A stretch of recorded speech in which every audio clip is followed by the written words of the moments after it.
ബസ്സിൽ യാത്ര ചെയ്ത യുവതിക്ക് കുറച്ച് വികാരം കൂടിപ്പോയി.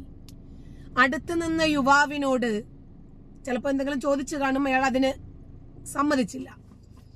അയാളെ തന്റെ വരുതിക്ക് വരുത്തുന്നതിനു വേണ്ടി ആള് പഠിച്ച പണി 18 പയറ്റി നോക്കി. ചിലപ്പോൾ വീട്ടിൽ ആ കടി തീർത്തു കൊടുക്കാൻ ആണുങ്ങളില്ലാത്തത് കൊണ്ടാണ് എന്ന് അനുമാനിക്കുക, മറ്റു വഴിയൊന്നുമില്ല. അവള് മുല കൊണ്ടുപോയി വെച്ചു കൊടുക്കുന്നു, അവന് ഒരയ്ക്കാൻ പാകത്തിന്.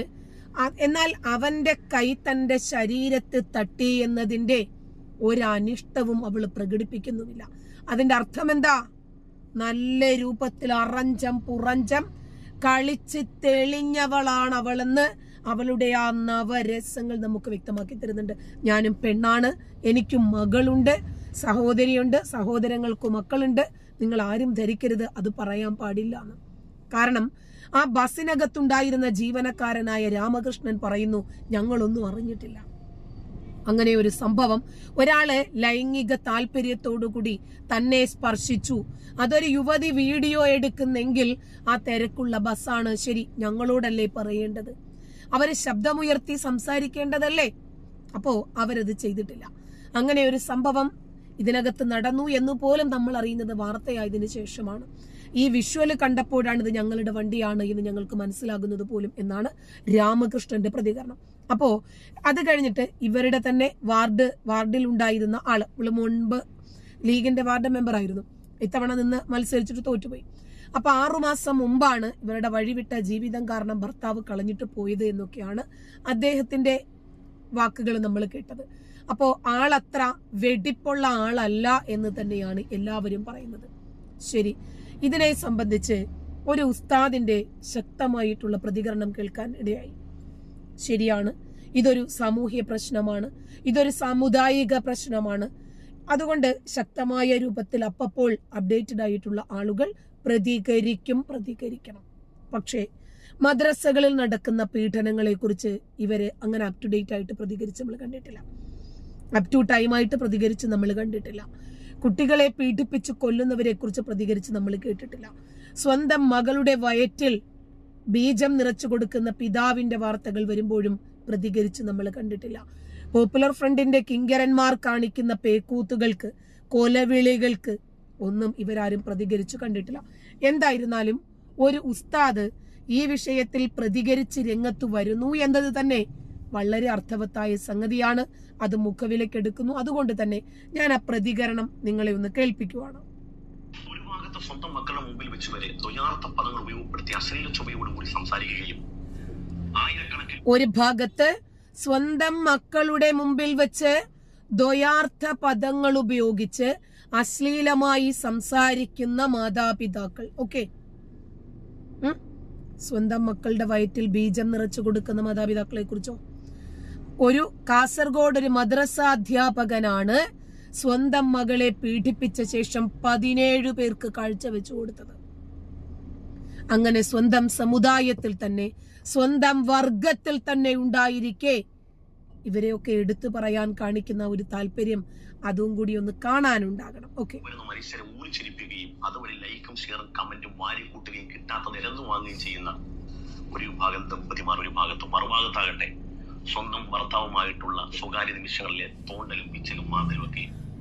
സ്വന്തം ഭാര്യ ഭർത്താവ് അല്ലെ, അവരുടെ സ്വകാര്യ നിമിഷങ്ങൾ ആ സെക്സ് ചെയ്യുന്നതിനേക്കാൾ മോശമായി ശുക്ലം കുടിക്കാമോ എന്ന് ചോദിച്ച് ബീജ ജ്യൂസുമായിട്ട്, ശുക്ലത്തിന്റെ ഷെയ്ക്കുമായിട്ടൊക്കെ വരുന്ന ഉസ്താദുമാരെ കുറിച്ച് നിങ്ങൾ കേട്ടിട്ടുണ്ടോ സുഹരി? കേട്ടിട്ടില്ലെങ്കിൽ ഇടയ്ക്കൊന്ന് കേൾക്കണം. ബീജം കുടിക്കാമോ, എന്താണ് ബീജം, ഓറൽ സെക്സ് എന്താണ് എന്നൊക്കെ പറഞ്ഞിട്ട് കിടപ്പറ രംഗങ്ങൾ വളരെ വൾഗറായി ചിത്രീകരിക്കുന്ന ഉസ്താദുമാരെ കുറിച്ച് കൂടി ഒന്ന് പറയണേ. അങ്ങനെ തന്നെ ഒപ്പിയെടുക്കുക, ഭാര്യയുടെ ആകാര സവിശിഷ്ടങ്ങൾ അങ്ങനെ തന്നെ വൈഡ് ആംഗിൾ ക്യാമറ വെച്ച് പിടിച്ചെടുക്കുക, അത് സോഷ്യൽ മീഡിയയിൽ അപ്ലോഡ് ചെയ്യുക. കമന്റ് ബോക്സിൽ നരമ്പ് രോഗികൾ സ്വന്തം ഭാര്യയെ പല വസ്തുക്കളോടുകൂടി ഉപമിച്ച്, അശ്ലീല ഉപമോകളോടുകൂടി ഉപമിച്ച് കമന്റ് എഴുതുക.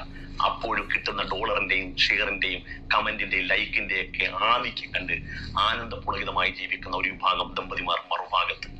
ഇത് രണ്ടിലും പ്രതിഭ തെളിയിക്കാൻ കഴിയാതെ മൂന്നാമതൊരു വിഭാഗം ആളുകൾ ഇപ്പൊ ഇറങ്ങിയിട്ടുണ്ട്. എല്ലാവർക്കും ഒരേ ലക്ഷ്യമേ ഉള്ളൂ, വൈറലാകണം. എന്താണ് അതിന് പണി? സ്വന്തം ഭർത്താവ് 10-35 വർഷം ഒപ്പം ജീവിച്ച ഭർത്താവ് ആ ഭർത്താവുമായുള്ള എന്തെങ്കിലും പിണക്കങ്ങള്, എന്തെങ്കിലും തർക്കങ്ങള് അത് ഊതി വീർപ്പിച്ച് വലിയ സംഭവമാക്കി സോഷ്യൽ മീഡിയ വഴി ഞാൻ ഒറ്റക്ക് ജീവിക്കുന്ന വർത്തമാന കാലഘട്ടത്തിൽ ഞാൻ സീറാണിയാണ്, ഞാൻ അതിജീവനത്തിന്റെ പാതയിലാണ്, അതുകൊണ്ട് ബീജം ഇട്ട് സ്വന്തം കൊച്ചുങ്ങൾക്ക് മൂക്ക് വിഴിഞ്ഞു കൊടുക്കുന്നതും അവർക്ക് ഭക്ഷണം വാരി കൊടുക്കുന്നതും എന്തിനേറെ അവരെ പ്രാഥമിക കാര്യങ്ങൾ നിർവഹിക്കുന്നവരെ താനാണെന്നും താൻ ഒറ്റക്ക് ജീവിക്കുന്നതാണെന്നും തിരുത്തുറ്റവളാണെന്നും ബോധിപ്പിക്കാൻ വേണ്ടി അങ്ങനെ പല നാടകങ്ങളും ക്യാമറ വെച്ച് ഒപ്പിയെടുത്ത് കണ്ണീരും പൂങ്കണ്ണീരും കാണിക്കുന്ന ഒരു വിഭാഗം കൂട്ടരും മറുഭാഗത്ത്. ഈ പറയപ്പെട്ട ഒരു കാര്യത്തിലും പ്രതിഭ തെളിയിക്കാൻ കഴിയാതെ എങ്ങനെ എനിക്കൊന്ന് വൈറലാകണമെന്ന ആഗ്രഹത്തോടുകൂടി വെമ്പി നടക്കുന്ന ചില ആളുകൾ ഇപ്പൊ എടുക്കുന്ന പണിയാണ് മനുഷ്യന്റെ ആത്മാഭിമാനത്തിന് പുല്ലുവരെ കൽപ്പിക്കാത്ത ആളുകൾ. അതിൽ ഇന്ന് എരിഞ്ഞു തീർന്ന ദീപക് എന്ന് പറയുന്ന ഒരു ചെറുപ്പക്കാരനാണ്. ദീപകെ മാപ്പ് പറയുകയാണ്, ഒന്നും ചെയ്യാനില്ല, ദീപക് മരിച്ചു കാക്കാനില്ല. ദീപക് എന്ന് പറയുന്ന ചെറുപ്പക്കാരൻ ബസ്സിൽ പോയ ഞാൻ ഷീറാണി വർത്തമാന കാലഘട്ടത്തിൽ ശീലാവതി, ആ ശീലാവതിയുടെ ഏതോ ഭാഗത്ത് ആ ചെറുപ്പക്കാരനെ കൈയൊന്ന് കൊണ്ടുവന്ന് പറഞ്ഞ ആ ദൃശ്യം അങ്ങനെ തന്നെ അവിടെ ഒപ്പിയെടുത്ത് അവൻ മനഃപൂർവ്വം ചെയ്താണെന്ന് സോഷ്യൽ മീഡിയ വഴി മുഴുവൻ നാറ്റിച്ചു. എല്ലാ മനുഷ്യർക്കും എല്ലാം വലിപ്പം തോന്നുന്ന സ്വർണവും പണവും മാത്രമല്ല, ആത്മാഭിമാനത്തിന് തിന്നാനും കുടിക്കാനും ഉടുക്കാനും ഇല്ലാത്ത സമയത്ത് സ്വന്തം ആത്മാഭിമാനമാണ് ഏറ്റവും വലിയ സമ്പത്തി എന്ന് കരുതുന്നത് ദീപകിനെ പോലുള്ള നൂറുകണക്കിന് മനുഷ്യരുണ്ട്. ആ ദീപകിന് സ്വന്തം മക്കളെ എങ്ങനെ ഫേസ് ചെയ്യാൻ കഴിഞ്ഞു, സ്വന്തം ഭാര്യ എങ്ങനെ ഫേസ് ചെയ്യാൻ കഴിഞ്ഞു, കുടുംബക്കാരെ എങ്ങനെ ഫേസ് ചെയ്യാൻ കഴിഞ്ഞു? തെറ്റ് ചെയ്യട്ടെ, ചെയ്യാതിരിക്കട്ടെ, തെറ്റ് ചെയ്താലും ചെയ്തില്ലെങ്കിലും ദീപക് മനുഷ്യരുടെ മുമ്പിൽ അപഹസിക്കപ്പെട്ടില്ലേ? നാലാളെ മുമ്പിൽ ആക്ഷേപം കേൾക്കേണ്ടി വന്നില്ലേ? ചുറ്റുവട്ടക്കാരെല്ലാം അവനെ മോശക്കാരനാക്കിയില്ലേ? അവർക്ക് ജീവിക്കാൻ തോന്നും, തെറ്റ് ചെയ്താലും ചെയ്തില്ലെങ്കിലും ജീവിക്കാൻ തോന്നും. ആദ്യം ഈ വീഡിയോ ഈ പെണ്ണൊരുത്തി പോസ്റ്റ് ചെയ്തപ്പോൾ സോഷ്യൽ മീഡിയയിൽ വൻ കൊലവിളി ഉയർന്നത് എന്താണെന്നറിയാമോ? അവനെ കൊല്ലണം, അവനെ തൂക്കണം. അപ്പോൾ ഇവള് പറഞ്ഞും കൊടുത്തു, പബ്ലിക്കായിട്ട് നിങ്ങൾ തന്നെ വിചാരണ ചെയ്യണമെന്ന്, തല്ലി കൊല്ലണമെന്ന്. ഇപ്പൊ എന്ത് സംഭവിച്ചു? ആ വീഡിയോ എങ്ങനെയൊക്കെ പരിശോധിച്ചാലും അയാൾ മനഃപൂർവ്വം ഒന്നും ചെയ്യുന്നതായി ആ വീഡിയോ നമുക്കാർക്കും തോന്നിയിട്ടില്ല. ഇപ്പൊ എന്ത് സംഭവിച്ചു? ആ ചെറുപ്പക്കാരന്റെ ജീവിതം. പക്ഷെ ഒരു കാര്യം മനസ്സിലാക്കുക, ഇത് സോഷ്യൽ മീഡിയ വഴി പ്രചരിപ്പിച്ച, ഇനിയും പ്രചരിപ്പിക്കാൻ സന്നദ്ധമാകുന്ന, ഇതുവഴി വൈറലാകാൻ ശ്രമിക്കുന്നവന്മാരെല്ലാം ആലോചിച്ചോണം. ഇപ്പൊ കിട്ടിയത് കണ്ടല്ലോ, ഈ സോഷ്യൽ മീഡിയ വഴി ആ ചെറുപ്പക്കാരന്റെ അവന്റെ ജീവിതം കഴിഞ്ഞു. പക്ഷെ ഇനി നീറി ജീവിക്കാൻ പോകുന്ന ഇത്തരം തോന്നിവാസികളായിരിക്കും. നിങ്ങളെ ജനം വിടുവെന്നും മറക്കുമെന്നും വിചാരിക്കണ്ട. മനസാക്ഷിയുള്ള ഓരോ മനുഷ്യരും നിങ്ങൾ അവഗണിക്കും. നിങ്ങൾ ഓർക്കുമ്പോൾ അവർ വെറുപ്പോട് കൂടി സംസാരിക്കും. നിങ്ങൾ ഈ ചെയ്യുന്ന ഈ തോന്നിവാസമുണ്ടല്ലോ, ഒരു മനുഷ്യന്റെ ജീവിതമാണ് ഇല്ലാതാക്കി കളഞ്ഞത്. നിങ്ങൾക്ക് നിങ്ങളുടെ വാക്കിനും പ്രവർത്തികൾക്കും വലിയ പ്രയോറിറ്റി കിട്ടുമെന്ന് കാണുമ്പോൾ നിങ്ങൾ ഈ കാണിക്കുന്ന അഹങ്കാരം കൊണ്ട് എത്ര മനുഷ്യന്മാരുടെ ആത്മാക്യം. ഒരു പക്ഷേ ദീപക് പോയി, ദീപകിന്റെ ജീവൻ നഷ്ടപ്പെട്ടു. ആ ഓർമ്മയും പേറി ജീവിക്കുന്ന മാതാപിതാക്കളുണ്ട്. അച്ഛനില്ലാത്ത ഒരു കുഞ്ഞു വളർന്നു വരുന്നുണ്ട്. ആത്മാഭിമാനം നഷ്ടപ്പെട്ട ഒരു ഭാര്യയുണ്ട്. അവർക്ക് ഈ സമൂഹത്തിൽ ജീവിക്കണ്ടേ? ഇവൾക്ക് എന്താ നഷ്ടപ്പെട്ടത്? ഒന്നും നഷ്ടപ്പെട്ടിട്ടില്ല. അവള് ചോദിച്ചെന്താ? ഞാൻ പറഞ്ഞു അവനോട് പോയി ചാവാൻ. ഞാൻ അവനെ കൊന്നോ? അവൻ അശ്ലീല ചുവയോടുകൂടി എന്നോട് ചെയ്തതാണ് എന്നാണ് അവൾ ഇപ്പോഴും പറയുന്നത്. ഇവളെന്തേ മാറിക്കൊടുക്കാതെ മോല കൊണ്ടുപോയി ചേർത്ത് വെച്ചു കൊടുത്തത്? ഒരച്ചോന്ന് പറഞ്ഞിട്ട് മറ്റൊരാളുടെ കൈ തന്റെ ശരീരത്തിൽ തട്ടി എന്ന് ഉറപ്പുണ്ടെങ്കിൽ പെട്ടെന്ന് പിന്മാറുന്നതിന് പകരം അവള് പിന്നെയും കൊണ്ടുവച്ചു കൊടുത്ത് ഒരച്ച് അവള് സുഖമനുഭവിച്ചിട്ട് അവളുടെ ആ മുഖത്തെ നവരസങ്ങളൊക്കെ ഫിൽറ്റർ ഇട്ട് വീഡിയോ പിടിച്ച് പബ്ലിക്കിന് ഇട്ട് കൊടുത്തിട്ട് അവള് ശീലാവധി ചമയുക. തെറ്റ് ചെയ്തിട്ടുള്ള ഇവിടെ കോടതി സംവിധാനങ്ങളുണ്ട്, നിയമവ്യവസ്ഥകളുണ്ട്.